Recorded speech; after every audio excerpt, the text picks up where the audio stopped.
Hello and welcome to the Fit Like a Girl podcast. My name is Jackie Lindahl. I am a mom of two, an avid coffee drinker, and a certified personal trainer. I have been in the fitness industry for nearly 10 years, and I help women get fit, strong, and lose weight without losing their damn minds. If you're looking for help on achieving your health, weight loss, and fitness goals without all the fitness industry confusion and BS, you have come to the right place. Hello and welcome back to the Fit Like a Girl podcast. My name is Jackie.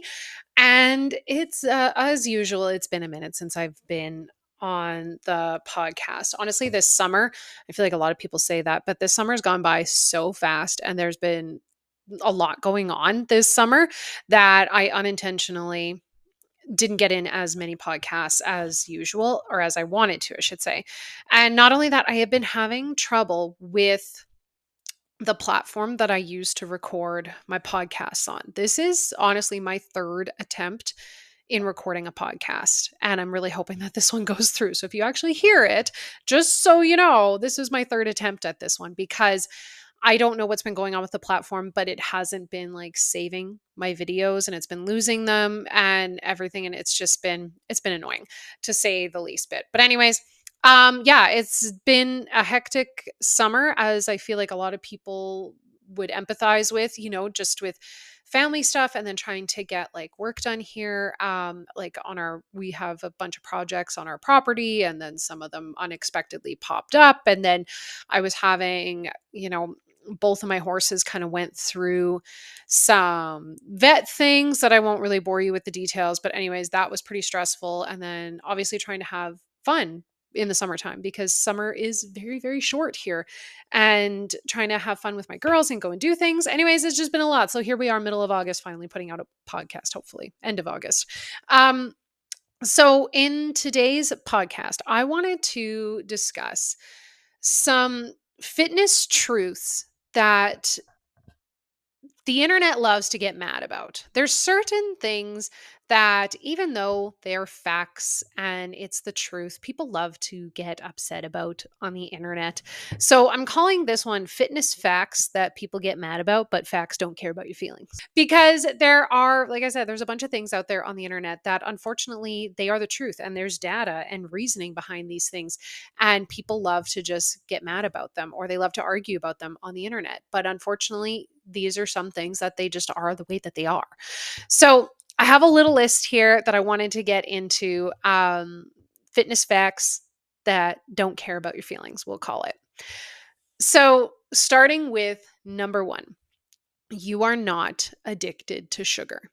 Now, I love how people love to argue about this one and say like, honestly, I cannot tell you how many times I've had a client come to me and tell me that they have a sugar addiction.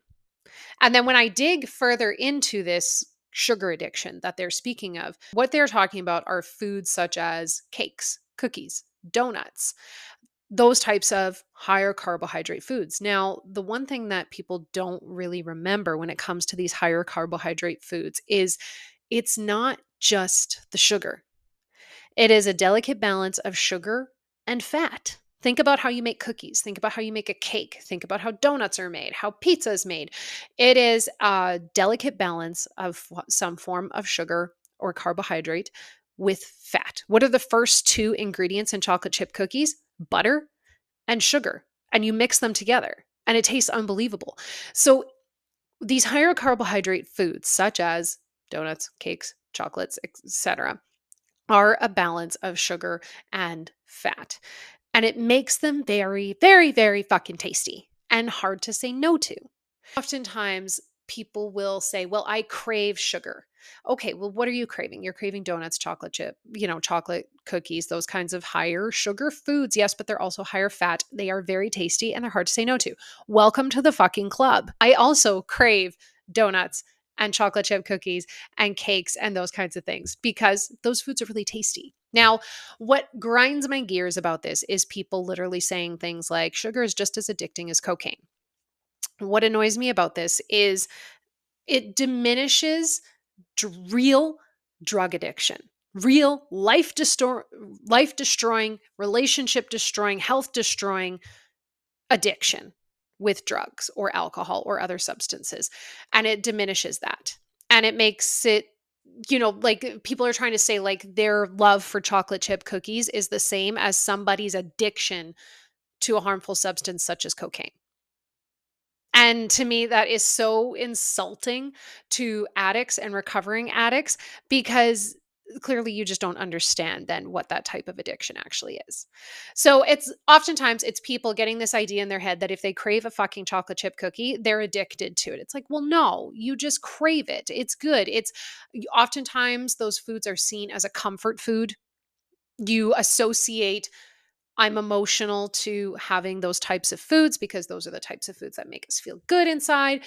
That kind of connection. Not only that, the other connection that I don't really feel like a lot of people think about is when you are making changes to your nutrition, you want to start eating healthier. What is often the first thing that a lot of people do?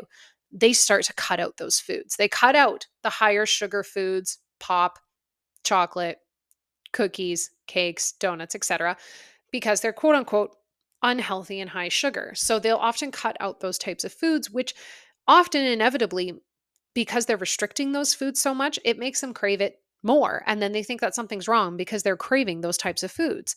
So yes, you can have, I would say, like a crutch when it comes to those types of foods. Oftentimes, people will, like I said before, use them for if they're feeling upset, if they're emotional, they'll use those types of foods as a comfort. You can have a hard time saying no to those foods. Those foods can, be sometimes a trigger for people, but you're not addicted to sugar.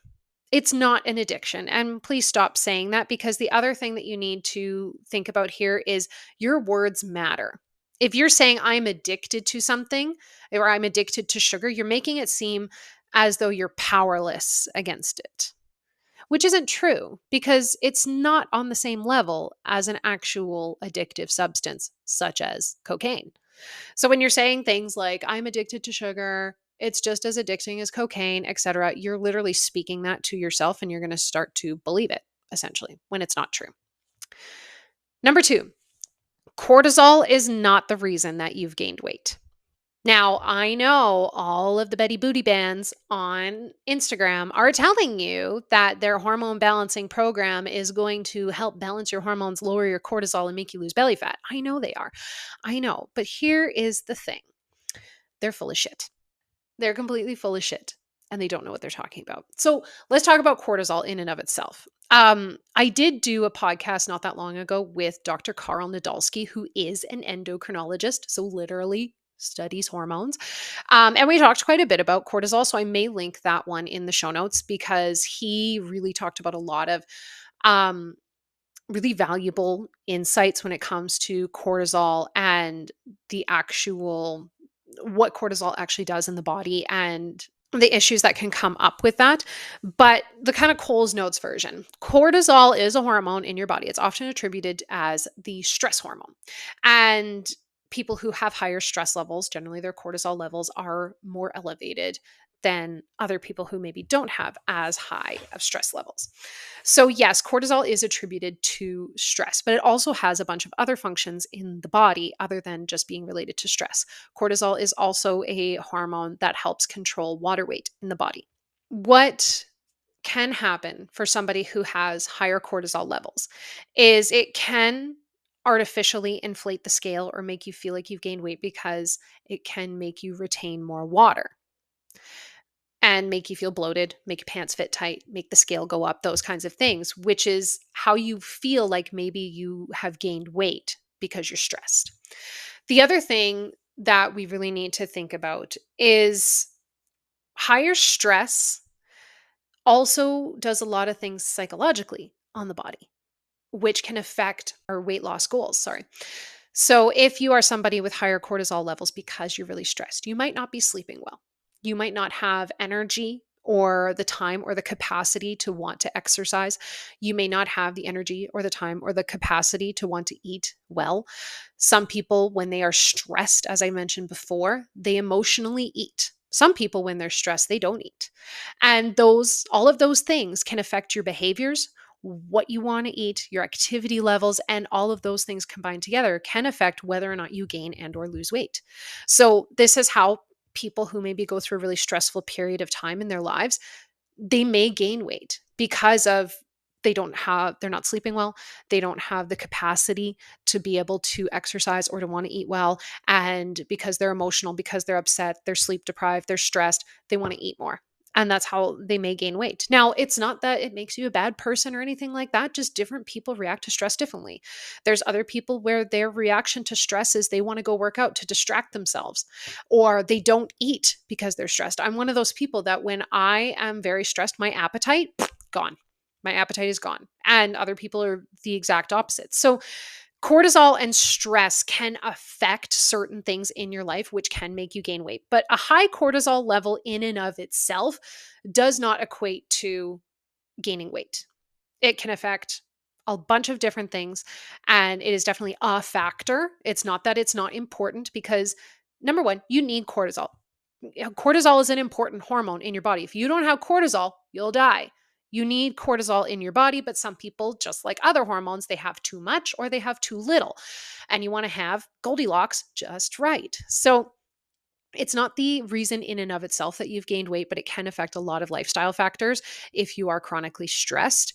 And it also can artificially inflate the scale, make you feel more bloated and things like that, because it also plays a role in water retention in your body. Number 3, you need to be more consistent than you think when it comes to your weight loss goals. So you'll hear me talk about the 80-20 rule, and you'll hear me talk about my consistency calendar a lot. If you have followed me for more than 5 minutes, I talk about those things a lot. And the reason why I talk about those things is because oftentimes we don't necessarily lie to ourselves on purpose, but we do kind of lie to ourselves about how consistent we are actually being. And we get caught up in this weight loss mindset. And it doesn't necessarily mean, just because we're in a weight loss mindset, it doesn't necessarily mean that we are actually doing the things that we need to do to lose weight. And I am just as guilty of this as anybody else. And I've learned over the years that if I'm not seeing the results that I want, or I'm seeing the scale kind of uptick more than I thought it should be, then my first steps are I print off my consistency calendar and I start tracking my consistency.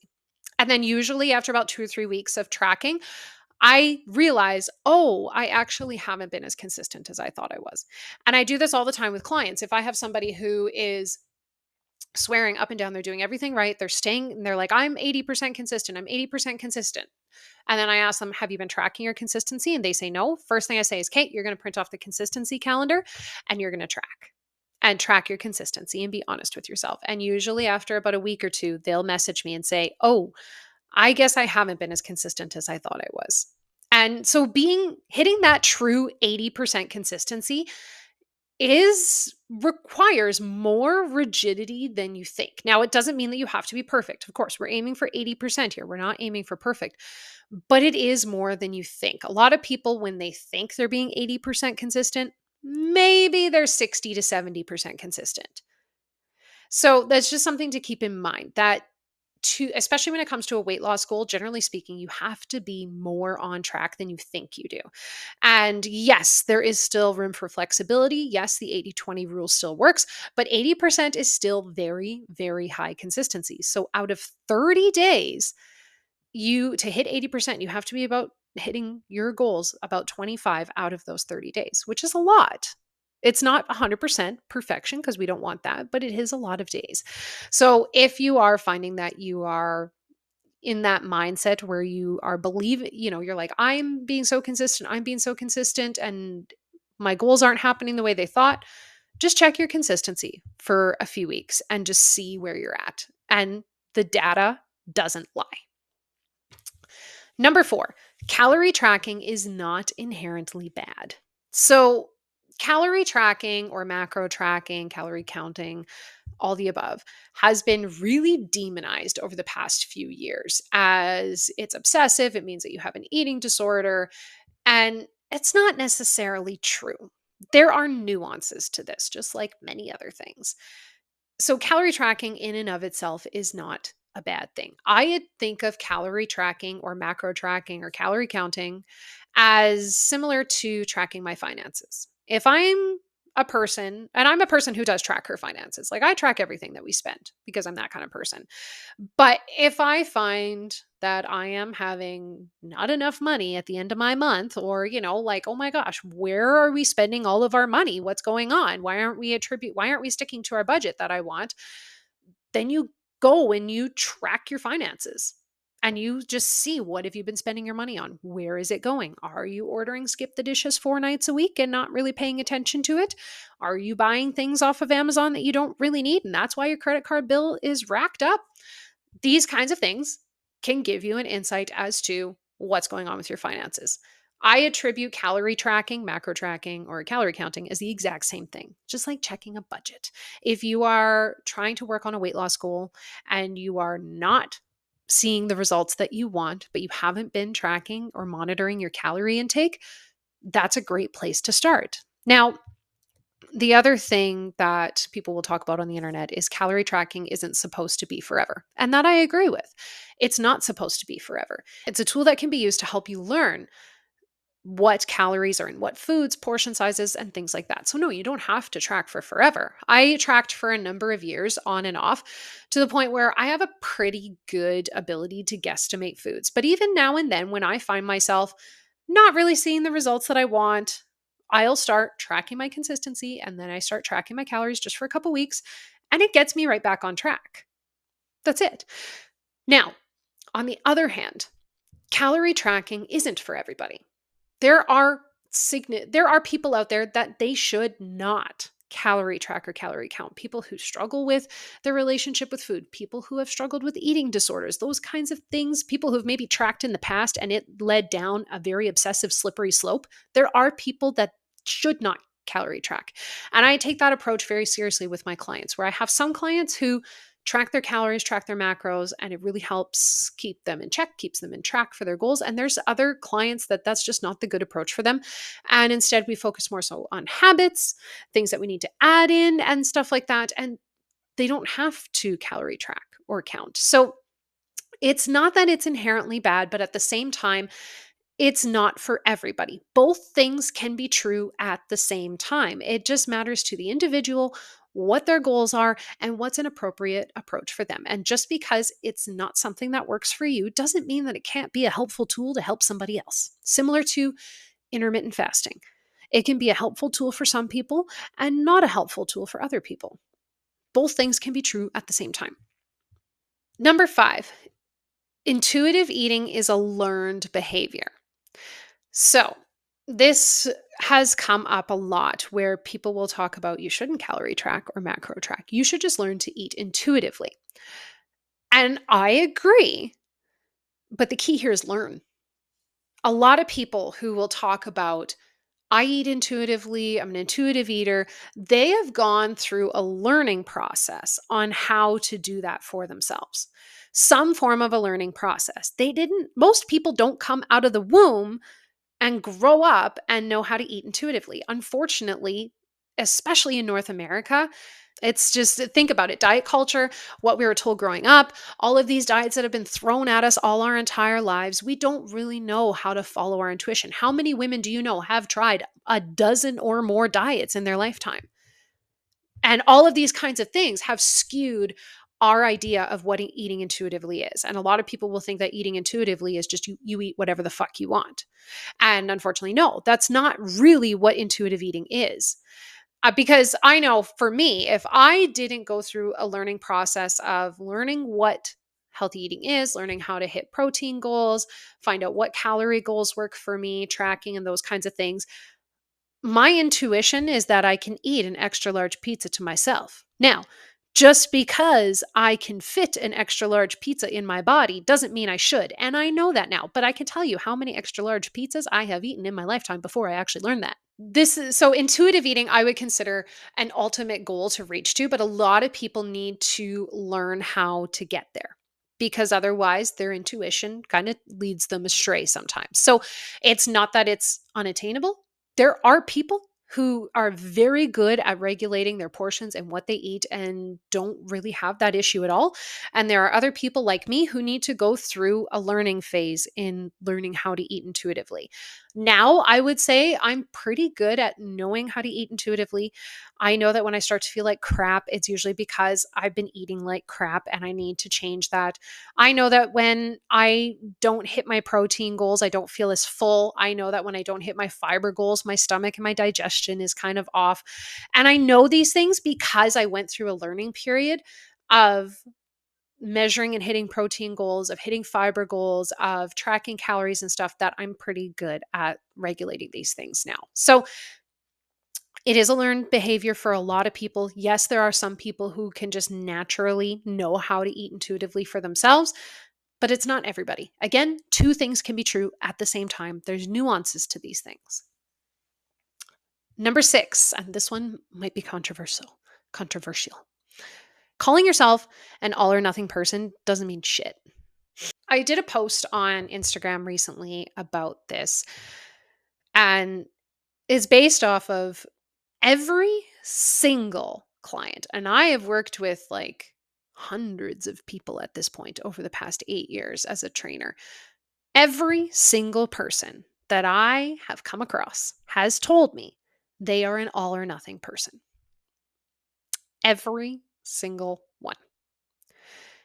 Now, what's interesting about that is everybody believes that they're an all or nothing person, and that makes them different. But everybody is an all or nothing person in their mind when it comes to health and nutrition. The reason why I say this is because a lot of people use this all or nothing mentality as an excuse to not try. That's really what it means when they call themselves an all or nothing person, is that they're using it as their crutch and their excuse that when things get hard or if they slip off track a little bit, they'll say, I'm all or nothing, I'm on or off, or I'm no in between, and then they stop trying. Here's what I've learned over the years. All of these people who say that they're all or nothing when it comes to their health and fitness goals, they are not all or nothing when it comes to their job. If they get sick, they don't quit their job. The brutal and honest truth when it comes to it is that when you tell yourself you're an all or nothing person, you're giving yourself an out to be able to quit. And because you're telling yourself that over and over and over again, you believe it. You believe I'm all or nothing, I'm no in between. What's the point in even trying? And you give yourself that out. How do you get over this? It's hard because it takes a lot of behavior change and a lot of mindset changes. But the first step in quitting the all or nothing mentality is literally stop fucking calling yourself all or nothing. Quit calling yourself that, because the more you call yourself that, the more you're going to keep believing it. The next thing is learning how to be consistent. Start tracking your consistency. Set yourself realistic fucking expectations. And also stop letting yourself quit.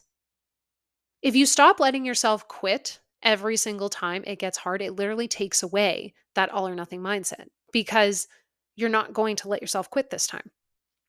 Now, all of these things easier said than done. Yes, ma'am. However, though, is the God honest truth.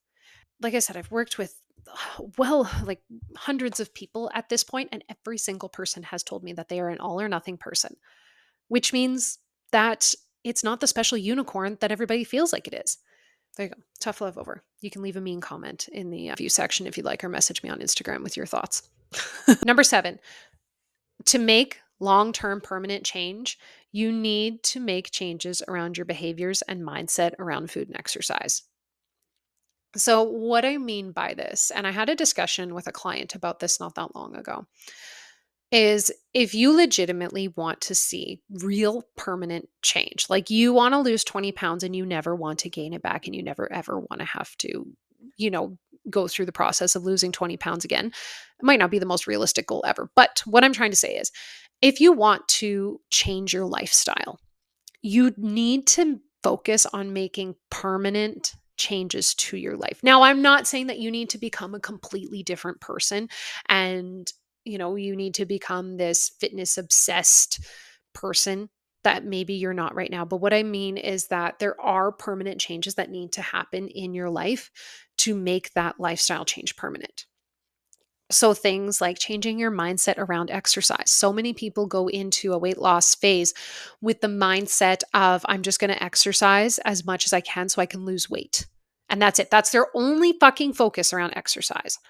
So changing your mindset around exercise from being completely just focused on weight loss to focused on health, to focus on longevity, to focus on strength, to focus on taking care of your body, being injury free, being more resilient as a person, less prone to injury, those kinds of things.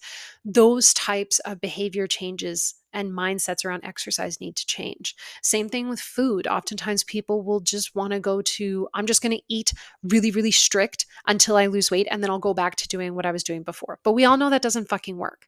Because when you go back to doing what you were doing before, the weight inevitably comes back on. Now, do you need to be eating in a calorie deficit for forever? No, absolutely not. But there are behavior changes around food that you need to implement permanently. You need to learn how to implement portion control, eating sufficient protein, eating sufficient fiber, getting in good quality nutrients, and then also learning how to moderate better, because moderation is often the hardest thing to learn for people. So, all of these things don't need to change today or tomorrow, but these are slow changes that need to happen over time and be permanent. And this is why I'm such a big advocate of, if you cannot follow a diet for forever, do not do that diet. If you cannot go on keto and see yourself on it for the rest of your fucking life, don't go on it. This is the biggest issue that I also have with this is the biggest issue that I have with restrictive diets, because people can't stay on them for forever. So, if you want to see permanent change for the rest of your life, you do need to make some permanent changes, which is why your expectations and your methods need to be sustainable and realistic. You don't need to change every single thing about your personality and about your life, but there are things that do need to change, and change permanently, for you to achieve your goals and maintain them for the rest of your life. And these are things that I had to implement too. So things like calling yourself an all or nothing person for the rest of your life. You can't do that and try to maintain and sustain your results. For me, it was, I needed to change my mindset around exercise, as it's not a temporary thing, it is a for life thing. When I started exercising and I finally decided that I was going to take my shit seriously, it was literally, I'm going to do this now for the rest of my life. In some way, shape, or form, I'm going to exercise no matter what for the rest of my life. Same thing with nutrition. It was, there are old habits that I had to leave behind and I had to change about my nutrition. So things like, I don't need to eat an extra large pizza and feel like a piece of shit, or feel shitty afterwards anymore. Because A, it's not good for me. B, it makes me feel like shit. And C, it's not going to help me with my goals long term. Doesn't mean that I can't have pizza anymore. It just means that I don't need to eat an entire one all to myself anymore. Those kinds of things for me needed to change permanently for me to get the results I wanted and to be able to sustain them. So, some things that you need to consider when it comes to looking at the methods and the expectations that you have for your goals. Last one, number 8, is, this is more of an industry secret that a lot of people don't talk about. More people in the fitness industry, influencers, trainers online, are on gear, and you need to be cautious with your body goals and unrealistic expectations. So, what is gear? Gears meaning like anabolic steroids. A lot of people in the fitness industry, especially influencers, ones who stay super lean 24/7, always have visible abs, all those kinds of things, a lot of them are on steroids to help them stay that way. There are some people who are just genetically fucking blessed, and I'm super jealous of those people. But there are a lot more people who are on drugs and don't own up to it, and then they will try to sell you their fucking supplements, programs, diet, Liver King, all of those kinds of things, because that's what sells. And they will say, look, I got this amazing body by doing this diet and blah, blah, blah. When they didn't, it doesn't mean that they didn't work hard. Don't get me wrong. Just because you're doing steroids, it doesn't mean that you're not putting in the work to get big and to get strong. But by saying that it's only your diet or only your exercise program or only your supplements that got you there is a lie, because it's not. You had extra help, and it's okay. Like, I don't have a problem with people using steroids. A lot of people use them, and it doesn't mean that they don't have to be on top of their diet. It doesn't mean that they don't have to be in the gym working their ass off, but it gives them an edge. It gives them a leg up in comparison to people who aren't. So then people will see these super lean, super cut, super jacked physiques promoting their supplements, their diet, or their workout program and be like, oh, I can do that and look like that. When the truth is no, because if that person didn't have steroids, they wouldn't look like that, even with the diet, the supplements, and the workout program. So just keeping those things in mind, that when you're scrolling through Instagram and you see Betty Booty Bands and, she's jacked to the nines or looking amazing or whatever, just because you follow her program, her diet, and all those kinds of things doesn't mean that you're going to look like her. Okay. And this goes for people who are on steroids or not on steroids, because we are all built differently. We all look different. And I catch myself in the comparison game just as much as anybody else. Let's not, I'm not going to be dishonest about that. I compare myself to people online as well, especially as somebody who's in the industry. There's a lot of pressure to look a certain way in the fitness industry. But then I have to remind myself of these things that I know that are kind of behind the scenes that a lot of people don't talk about in the industry. So there you have it. The fitness facts that do not care about your feelings. I hope that you found this episode helpful, and I wanted it to be more of an educational podcast and not shitting on you podcast, except for the whole all or nothing one. People don't like hearing that, but that's okay. Thank you so much for listening. I really appreciate it. If you haven't yet, please, I would love and appreciate a 5-star written review. It just helps increase visibility of the podcast so that I can help more people just like you.